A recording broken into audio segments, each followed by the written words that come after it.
Pope Francis made headlines this week on everything from how we should vote to which religion will lead us to God, and it may not be the one you think. And the agenda of the next edition of the Synod on Synodality was released this week. Here with analysis of that and much more is the Papal Posse, editor-in-chief of thecatholicthing.org, Robert Royal, with me on set, and canon, lawyer, and priest of the Archdiocese of New York in New York, Father Gerald Murray. Thank you both for being here. Glad we could get together. One of these days, Father Jerry, we're going to get you back to the set. I think I'm going to have to hold you hostage, but we're going to do that. I want to start with Pope Francis's comments at an interreligious meeting he attended in Singapore. Here's what he had to say about interreligious dialogue and religious diversity on September 13th. Every religion is a way to arrive at God. There are different languages to arrive at God, but God is for all.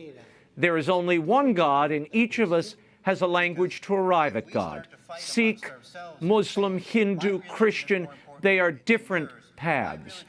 Father, then Bob, as is his custom, this is one of those airborne news conferences, or as I like to call them, plane confusion. How is every religion a path to God, and do the Aztecs know, Father?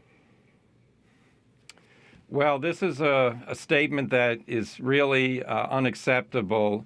Let me just read a brief quote from the year 2000. St. John Paul II issued a document called Dominus Jesus, and he said the following: "It is clear that it would be contrary to the faith to consider the Church as one way of salvation alongside those constituted by the other religions." So we don't have multiple ways to get to God, multiple religions willed by God. No, Jesus Christ said, "I am the way, the truth, and the life." And the Church teaches that there's only salvation in Christ. Therefore, other religions represent a human attempt to find out about God.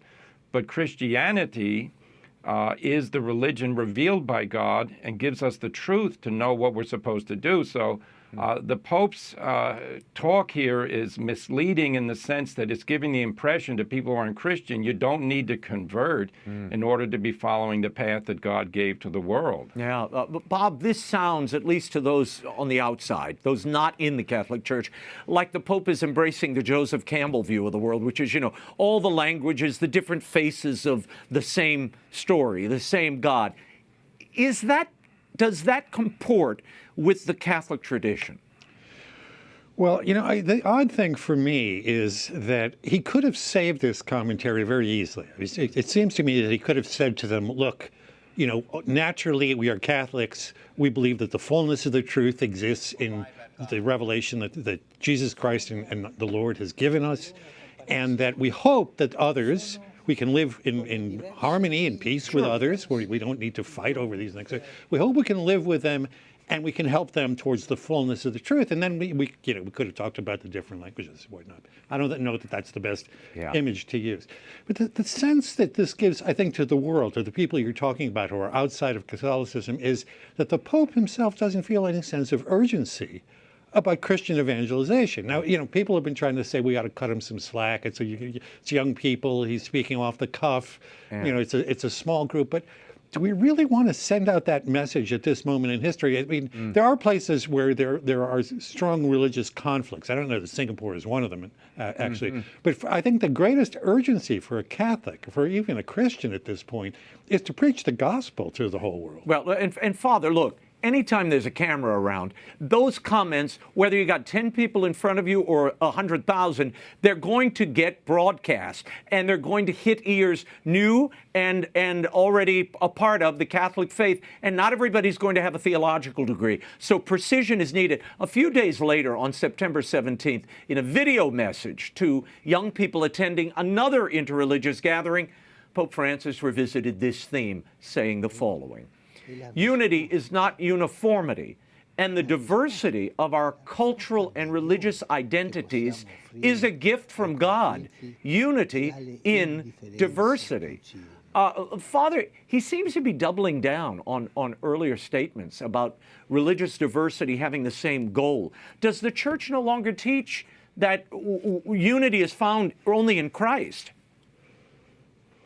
Yes, the church continues to teach that, of course, because the truth is the truth. It's indivisible. It can't be shared in the sense to say, well, Catholicism is true, but so is your religion's true, and you contradict us, but you're still true for you. No, religious diversity is another way of saying there's Christianity, Judaism, both revealed religions. Christianity fulfills the hope of Israel. But then the other religions are not revealed by God. This is not the case. We do not say that Buddhism was willed by God, and therefore people who are Buddhist should stay Buddhist. You know, Christ said, go out and preach the gospel and baptize all nations. The call to salvation is universal. So to say that God wills that other people don't follow Christianity is in fact contradictory to what Christ himself said. He said, come, follow me. I am the way, the truth, and the life. He didn't say go follow Buddha or other religious leaders. Yeah, it does promote a certain confusion, Bob. I mean, I got more emails about this from non-Catholic folks saying, wait a minute, so we can find salvation, we can find God down other paths, other languages. It is confusing. Yeah. And look, it isn't impossible to imagine that somebody else in another religion says, hey, wait a minute. You know, I mean, a Muslim might say to us, wait a minute. We don't think that yours is just another language. You guys are wrong. You idolize Jesus. Right. You think that God could become a human being. That's impossible. You venerate his mother. That's impossible as well. Or a Buddhist might say, well, wait a minute. That's an illusion. You know, that's an illusion. There are Buddhist sects that do believe in a God. There are others that don't believe in a God, that think that believing in a God is kind of limitation on your spiritual life. So, you know, it's actually a kind of imperialism, while not, it doesn't present itself that way, but it's kind of saying, we in the West all try to get along with one another, so you're just other languages. But decide every religion is a way to arrive at God. Wiccans? I mean, it's just not true. It's not true. Their focus is something other than the triune God. And that triune God is exclusive within multiple religions, established religions. Archbishop Charles Chaput wrote a column this week in First Things, addressing the Pope's remarks, and I want your reactions to this. He said, the Bishop of Rome is the spiritual and institutional head of the Catholic Church worldwide. This means, among other things, he has the duty to teach the faith clearly and preach it evangelically. Loose comments can only confuse, yet too often confusion infects and undermines the goodwill of this pontificate. Father Jerry, I'll give you the first crack on that. This sentiment really has been expressed throughout Pope Francis's pontificate. Yeah, I mean, the Archbishop Chaput is a wonderful spiritual leader. He's a retired archbishop, but he continues to exercise the teaching role of the successors of the apostles. And he's absolutely correct. When the Pope says this, he's repeating something he signed years ago, the Abu Dhabi Declaration, saying that all religions are willed by God. This is not a new theme of his. At that point, he told Archbishop Schneider, well, it's the passive will of God. But if he keeps repeating it, I don't think it means that, well, you know, God allows it to happen the way he allows earthquakes to happen. No, he's saying that God wills the diversity of religions. It's simply not the case. If Jesus Christ is not the Savior of the world, simply one other approach, well, then people are going to say, well, I want the religion with the least rules, and I want the religion with the least amount of sacrifice, or I want the religion where I only have to go to worship when I determine so. No, the true faith is the Catholic faith given to us by Christ, to the apostles, and we're the beneficiaries of that. So I think the Pope has fixed ideas about this. I would love for him to actually get into a theological discussion with people like Bishop Athanasius Schneider, Cardinal Muller, Cardinal Burke. I mean, this needs to be hashed out, because the impression given to people is Catholicism is not serious anymore about converting everybody. But in fact, that's the central mission. Bob, your reaction to this? Yeah, you know, I've said before that there are two people on the face of the earth who need to be absolutely clear in their words always, in every circumstance. One is the President of the United States, who can start a nuclear war. Yes. And the other is the Pope of Rome. And at a time when the Church is clearly reeling, I mean, one of the reasons why this Synod and Synodality is there is to try to find some way to present the faith in these changed circumstances, these postmodern circumstances in which we find ourselves, to give the impression to people that the Church somehow doesn't affirm itself. It doesn't have to be militantly assertive against people, right? But affirm itself in every single place that it appears that Jesus is the one answer to the mystery of the human being. And I mean, this is the teaching of Vatican II. If we want to talk about number 22 in Gaudium et Spes, it says that God explains the human being to himself. And so without that, we're not helping people by telling them that we're all on a journey together. We need to tell them that one truth, that God decided to come into the world to actually send a message to us that we desperately need. Well, we're going to talk about the Synod, but Bob, as you were talking, I brought to mind the people who had the deepest spiritual impact on my life, the people who converted me and those I know. It was often someone living a saintly life. That the power of an individual witness, Father. The Synod could probably save itself a heck of a lot of money if it wanted real evangelical power. Go to illicit and beautifully done Mass, the mystery and the power of experiencing that, and then get people in front of saints. I mean, I knew Mother Teresa, I knew Mother Angelica, we knew John Paul II. The power of these people when they walked in the room, when they spoke to you directly, it was like God speaking to you. And I think somehow we've forgotten all of that, and we're looking for some process or an institution, or we're going to have a table speak in a synod, and that will help lead to evangelization. Will we get there that way? We'll get there the same way the apostles got there. Go out and preach the gospel. One of the most outstanding cardinals in the Catholic Church is Robert Sarah, who is the retired prefect of the Dicastery for Divine Worship. He's written beautiful books about doctrine. He's preached. He travels. He's not at the Synod. He should be. This man speaks with a prophetic voice. There are many others. Our brothers and sisters in Africa are showing us in the West that we become very secularized in our outlook. And this bureaucratic mentality, I think there are about 370 delegates at this upcoming Synod. Yeah. How in the world can that number of people actually conduct in the course of a month something that's going to be attractive and convincing to people? It's essentially going to be a bureaucratic enterprise. Yeah. We need, you're right, singular figures. That's what we need. Yeah, well, we're going to get into that, who's invited, who's not invited to this Synod. But, as you mentioned, the church in Africa, Father, the reason they're growing, the reason they're so powerful in their witness, martyrdom, suffering for their faith. They do that daily. They're burning down churches and they're hunting down clerics. This is the lived reality of parts of Africa. We in the West have become numb to that experience and frankly just stand aside and give up our values and our dearly held beliefs because it makes us uncomfortable or somebody says they're going to cancel you. Let's talk about this upcoming Synod. Bob, in October, the second part of this exercise will begin. An update on the agenda and participants was released this week. Before the Synod begins, it was announced that participants will gather in a retreat and hold what is being billed as a penitential celebration led by Pope Francis. According to the Secretary General of the Synod, in this communal confession of sorts, participants will confess sins in the name of all the baptized. Here are the number of suggested sins to be confessed straight from the official document. You ready?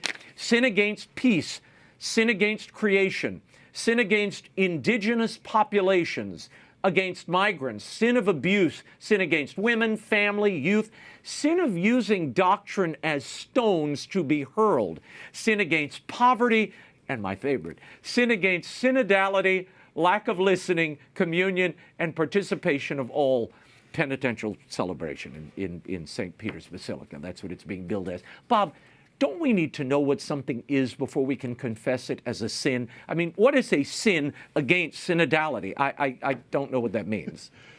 Well, one of the interesting things is it's self-contradictory because we keep asking what is synodality, and they keep telling us that synodality is a process, right, by which we include everybody, we welcome everybody, we listen to everybody.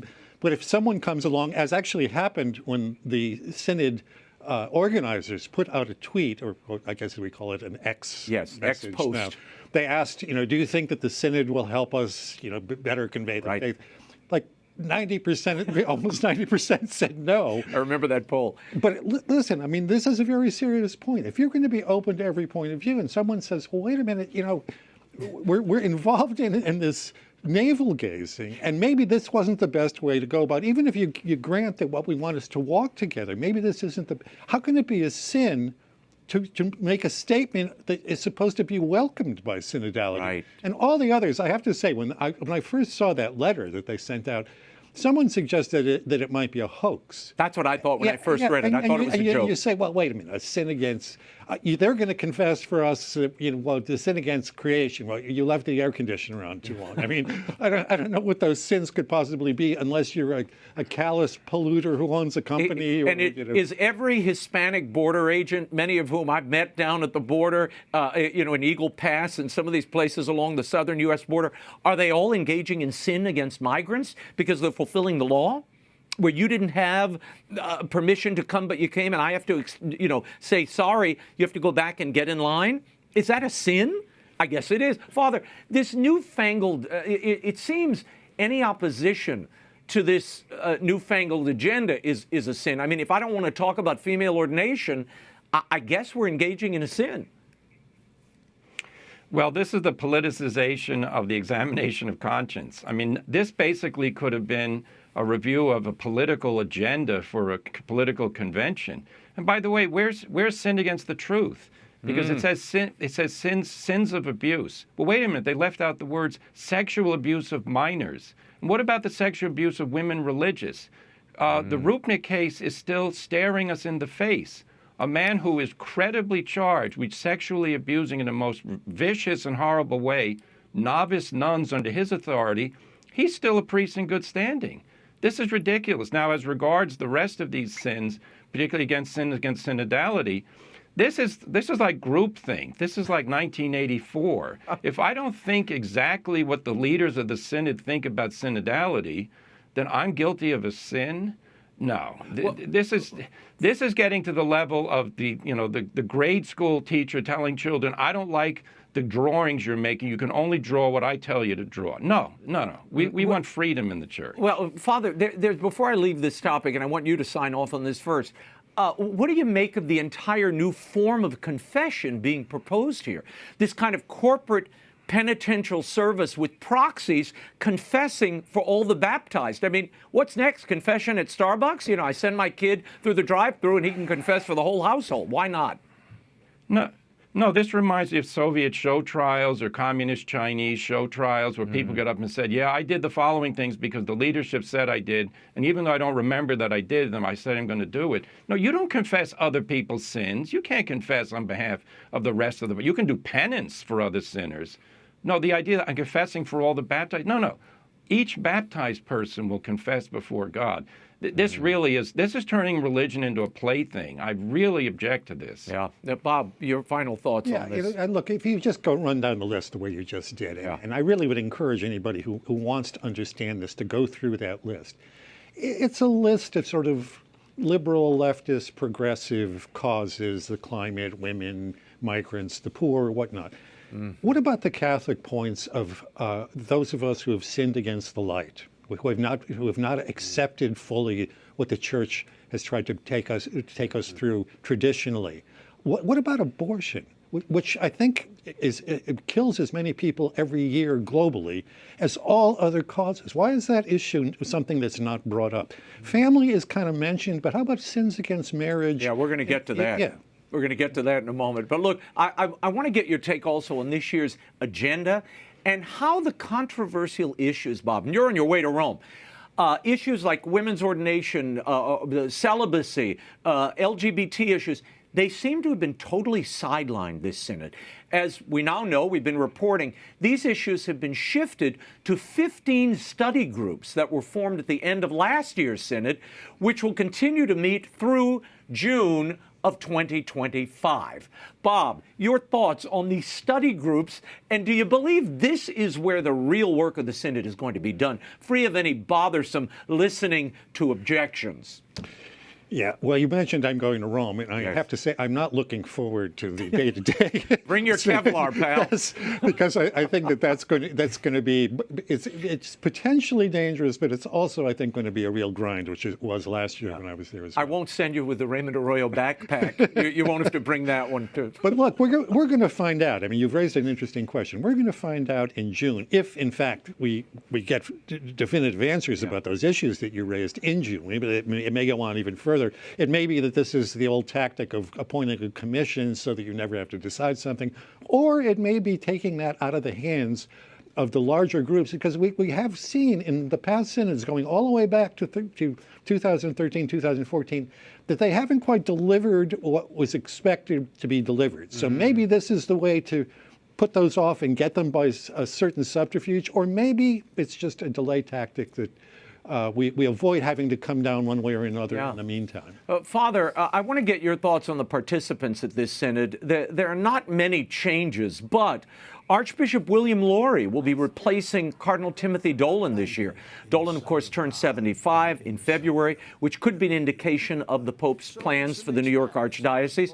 Also, Pope Francis's personal choices to participate in the synod are significant. Cardinals Coco Palmiero, Supich, Wilton Gregory from Washington, McElroy from San Diego, and the unofficial Vatican synodal mascot, Father James Martin. Father, your reaction to the cast list? Well, the cast list is reliably in the camp of Pope Francis's way of thinking. Those who disagree with Francis really aren't invited. I know Cardinal Muller's coming back, and that's a good thing. But I mentioned Cardinal Sarah, one of the most outstanding cardinals in the church right now, not there. This is not good. And, you know, to a certain point, though, the members of the synod now are spectators. Because when the Pope created these study commissions, Raymond, what that really means is the important stuff is being discussed behind closed doors by hand-picked in-house people. And they're going to make interim reports now to the synodal body. So I'm looking at the synodal body like a focus group.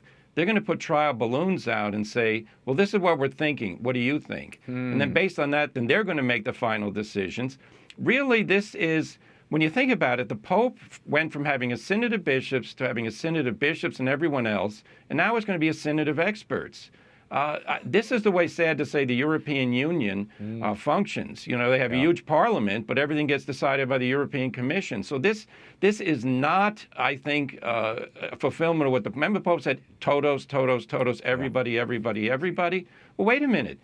Everybody is now experts picked by the Pope and his subalterns. Well, the synodal members had no say in who became the experts. I look forward to those 15 synodal study groups, Bob, confessing their corporate sin against synodality, because they're not having an open conversation about anything. And we, the laity, the people who pay the bills, aren't allowed even to see what's happening, much less take part in those discussions. I'll give you the final word on this. Well, hope springs eternal. Oh, okay. we can hope that there's enough disagreement among the people who are there that we won't. Ultimately, look, this comes down to the Holy Father. It does, and he's going to have to either decide to accept or reject the suggestions that he gets from them. They are strongly tilted in a certain direction. I don't think an outside observer, unlike us, who are the Papal Posse, looking at what the people who've been appointed would say, oh, yes, that's openness to all points of view, to listening to everyone in the church. But let's wait and see. All right. Hope springs eternal. I'm going to ready my penitential pot of sins. I'm going to drop them in and burn them on my way home. As I mentioned, this story just broke. The DDF, the Doctrinal Office of the Vatican, with the assent of Pope Francis, granted approval for devotions attached to the Marian apparition site of Medjugorje. The Vatican recognized the spiritual fruits received there at the Queen of Peace Sanctuary without making a judgment or declaration about the supernatural character of the apparitions themselves. The doctrinal head of the Vatican, Cardinal Victor Manuel Fernandez, signed the declaration. Francis approved it. Father Jerry, this has been in the making for years, but the Vatican goes through great pains to say the faithful can take part in these devotions, but it's not a proclamation that anything supernatural has happened there. Doesn't that undermine previous declarations from the Holy See at La Salette and Fatima and these other Marian apparition sites? Yes, the Holy See has embarked on a what I consider to be a completely erroneous way of dealing with the question of apparitions. And this goes back to a document that Cardinal Fernandez issued, I guess, about 6 months ago, in which he said it's not the purview of the Church to pronounce on the supernatural origin or not of any alleged apparition. Now, that was never heard of in the life of the Church. That's precisely what the shepherds are supposed to do. So now they're saying we're going to prescind from saying whether Mary really is talking to these seers at Medjugorje, and we're simply going to say, since people go there and there are a lot of conversions and a lot of prayers, that there's good coming out of it. Now, wait a minute. If the seers are false seers, in other words, they either made it up or they're being deceived and under psychological maladjustment that's producing their being convinced that the Virgin Mary is talking to them, we need to know that. Because, of course, if you read that document, you'll also find out there are messages which are erroneous. Mm-hmm. The Virgin Mary is allegedly saying things that contradict Catholic teaching, and they say, well, the overall message is good, but we don't have to necessarily, accept everything. Now, wait a minute. They're starting to make distinctions. They also said we're not going to talk about the moral life of the seers. Well, one of the criteria always for Catholic events is how does it play out in the life of those who are involved? Because if they were deceiving people and then they went off and lived a bad life, people would say, well, there you go. That's what happens if you engage in deception. So I'm completely unsatisfied by this. And the local bishop reiterated that the Church is not endorsing this as a supernatural occurrence. So in my book, if there's no supernatural occurrence happening there, the fact that people go there to pray, well, fine. I always like people praying, but let's not have people claiming the Church now says that Mary has been talking for 45 years to this group of seers, because the Church is not saying that. Bob, this statement's a bit of a two-step. Yes, you can visit the shrines and the locations, but you don't have to see the visionaries, the document says. And look, it says the statements of Our Lady of Peace are worthwhile, but not all of them. Why issue a statement at all, Bob? I'm sorry to say, I think that this is one of those political decisions, because it seems like one way to, I think you have it exactly right. On the one hand, you affirm something that an awful lot of people seem to be attached to and benefiting from, frankly, right? Mm-hmm. But on the other hand, you kind of keep your powder dry and just say, well, we can always deny, certain things.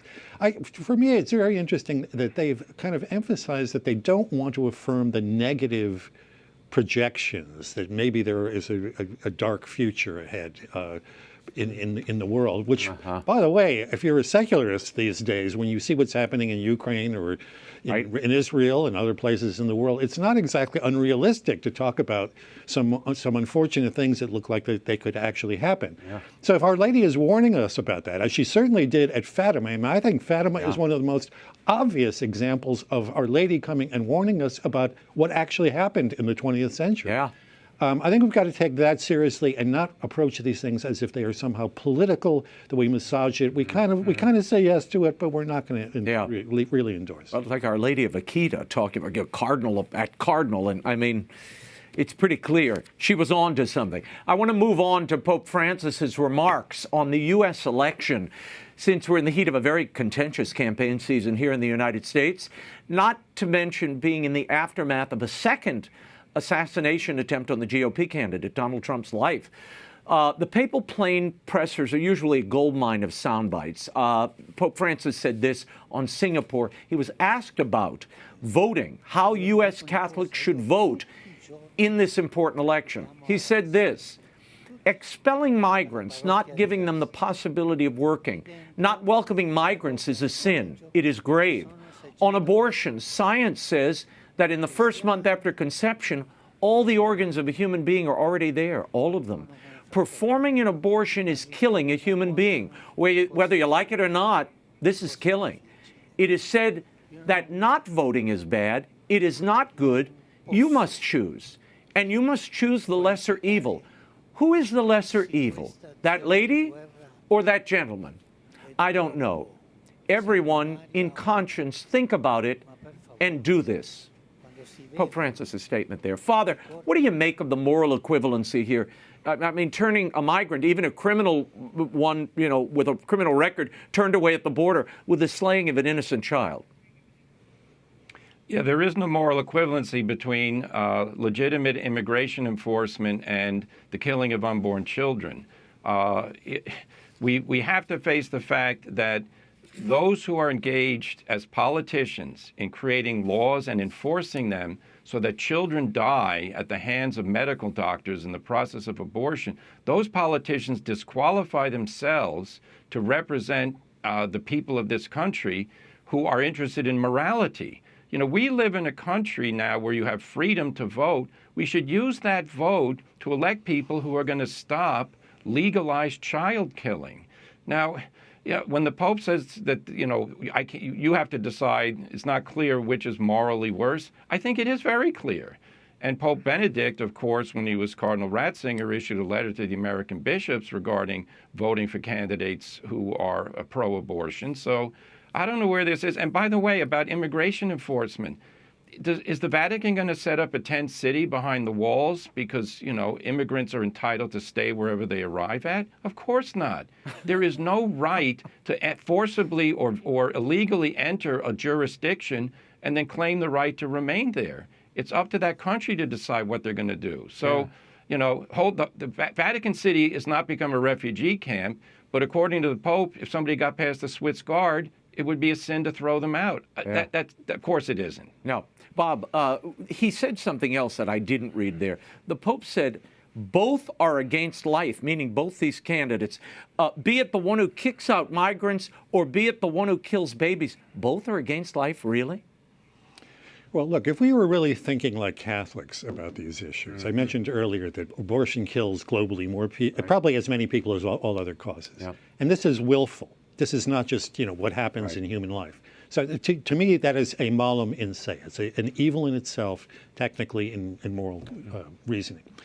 When it comes to migrants, I would like to distinguish, and I never hear the Holy Father talk this way. In law and in fact, most migrants are seeking a better life. In other words, they're not under threat. You're not rejecting their lives. You're just regulating whether people can move from one place to another. People have estimated that something like 1/3 of the globe would like to move to the United States. That obviously cannot happen. The distinction here is this. Refugees in law need to be protected. In other words, if, you know, say I'm in Venezuela and the president is threatening to kill me, and Spain decides to take me in as a refugee. Well, of course, you're protecting the life of that person. And now we're at least in the area where we're talking about obvious and immediate physical harm to somebody. Right.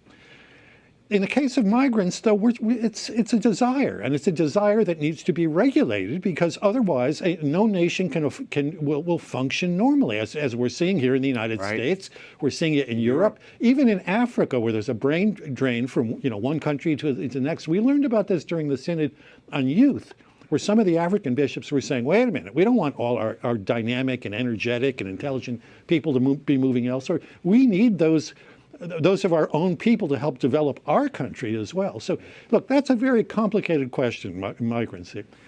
Refugee status is a different thing that is a different thing in law and in moral But Bob, to be very clear, the Church teaches a government, a nation, has a right and an obligation to protect, regulate immigration, protect its own people, particularly from harm or the dislocation in a community. We have very poor communities in the United States. I live in one of them.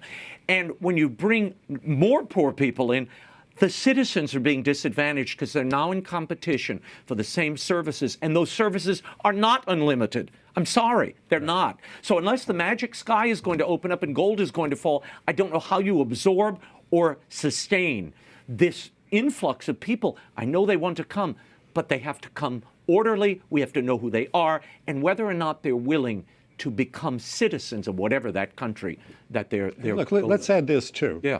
To allow people into the country illegally is to allow them to be here having broken the law. And every society needs to be a society of law and order in a humane way, not in a harsh way. But to begin on that foot is already to set off in the wrong direction.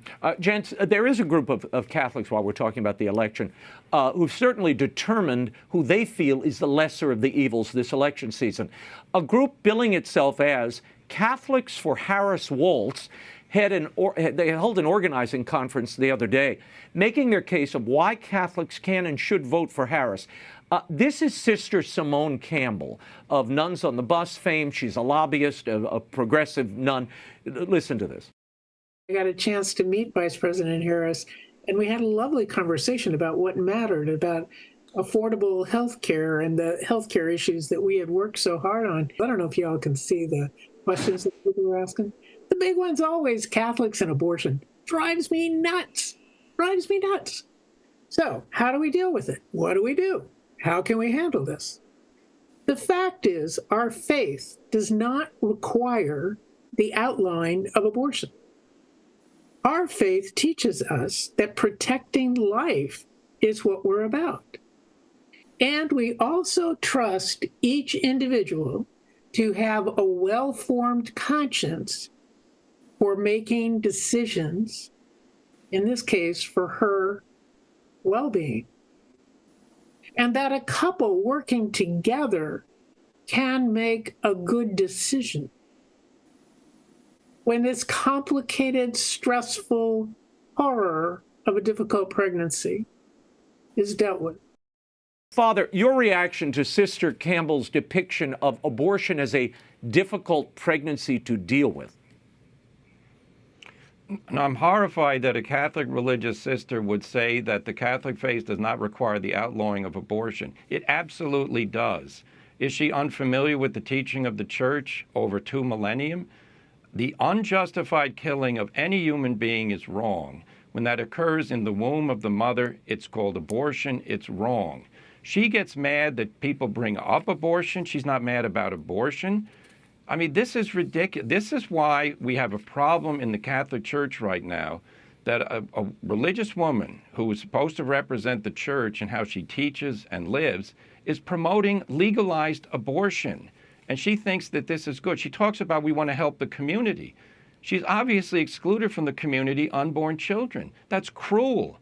That's the cruelty of this so-called progressive ideology, which views the powerful and living, those outside the womb who can walk around, they're the only ones that count. Our unborn brothers and sisters don't count. And of course, she always characterizes it in a way to try and make us feel bad. Oh, please don't get me upset by talking about abortion. By the way, Kamala Harris is definitely pro-abortion. She runs on it. She went to an abortion clinic the other day to give her support. This is clear. Kamala Harris means abortion in the United States on demand.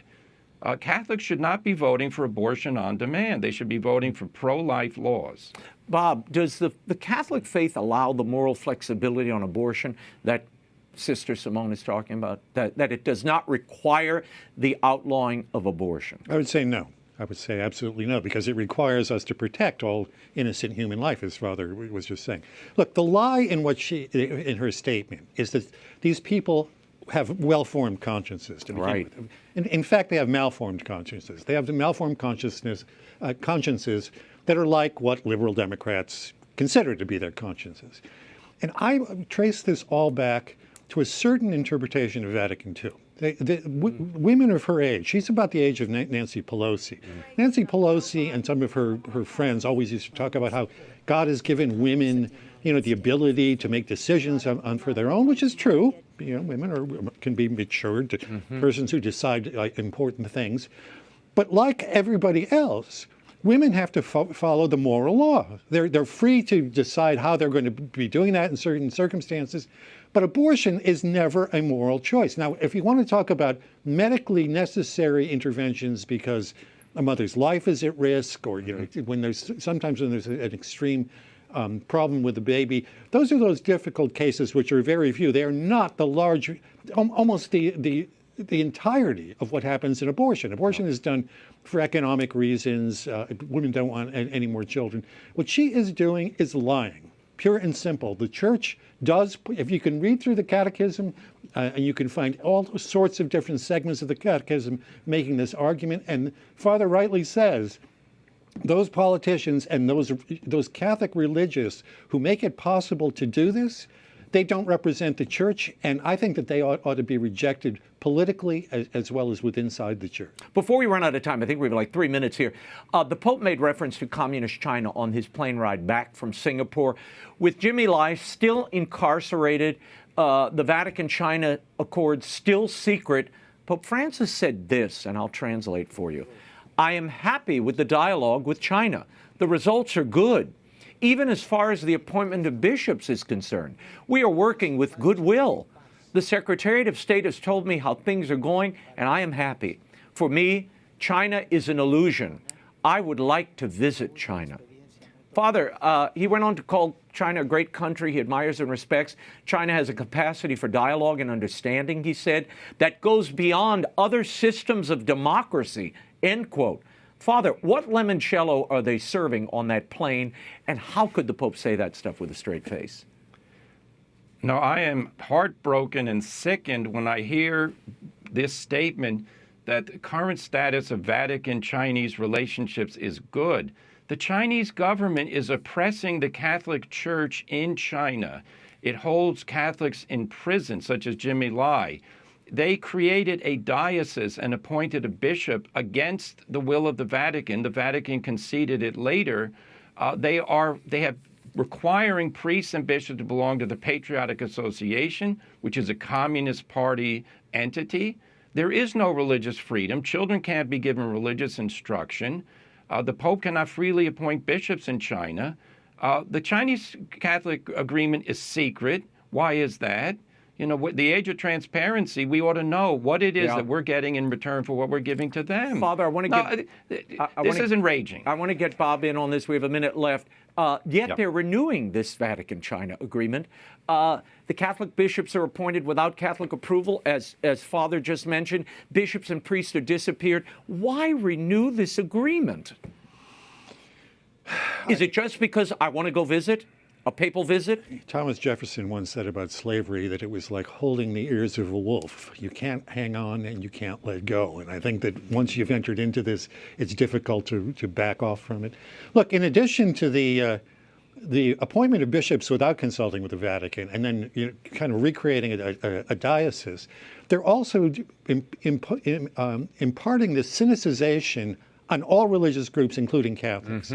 So you have to begin to interpret your faith in terms of not just China, but the Chinese Communist Party. So just in the last few days, they've announced that Catholic priests are being, I would call it brainwashed, but they would call it trained in Sinicization. They're even organizing pilgrimages to important points in the Chinese Communist Revolution. Oh my gosh. This is sick, but it should not be blessed. Pilgrimages for priests, by the way. Oh my God! God help. We should pray for all the people, all of our brothers and sisters in China, including those we know by name and those we've never met. Gentlemen, we will leave it there. For commentary by Robert Royal and Father Gerald Murray, visit thecatholicthing.org. We will see, of course, Robert's commentary from Rome throughout the month, and we will convene the Synod Central very soon. Thank you, gents.